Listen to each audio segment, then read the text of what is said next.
Hey guys, welcome to Elma's Kitchen. Today we are going to show you how to eat this potato looking vegetable without killing yourself. That's right, this is cassava, and if you don't know how to cook it properly, a chemical compound, zygogenic glycoside, found in raw cassava can potentially give you cyanide poisoning. So in this video, we are going to show you how to make your cassava edible and make a simple, tasty dish out of it. So let's go. First, bring up a pot of water, add some salt and turmeric, and let it boil up in high heat. While it's boiling, cut the cassava into small pieces to peel the skin easily.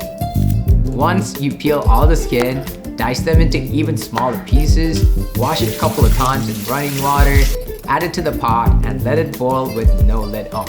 In about 15 to 20 minutes, this should be well cooked. To make sure, use a fork and break it to see if it's soft inside.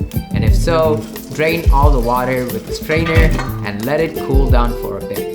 So in a nutshell, don't eat the skin, cook it well in a boiling turmeric water and completely drain it out. And this should make your cassava edible now. But what's the fun in it? So let's make a stir fry. If you're liking all the information I'm sharing with you right now, consider giving us a like. It would help us show this video to even more people. Chop up some shallots, dried red chili, and curry leaves.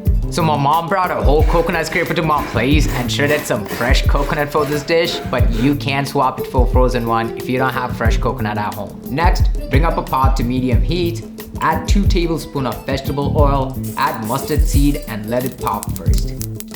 Add the chopped shallot, chili, curry leaves, a little bit of salt and turmeric, and add the coconut and start to roast it. Cook the mixture for a couple of minutes before adding the cassava to the pot. Mix it well and the coconut cassava is ready.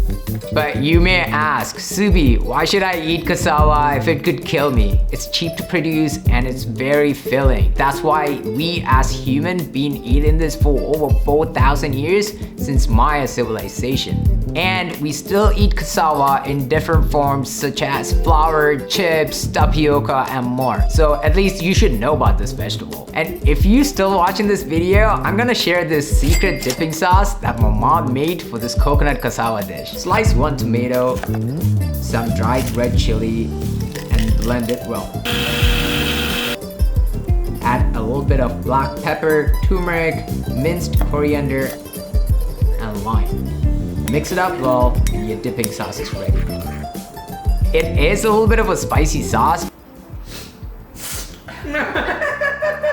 but trust me, it did complement this coconut cassava dish very well. And that's it from us today. Like, subscribe, share, anything that you could do to support the channel. I'll see you soon with another video, my friends.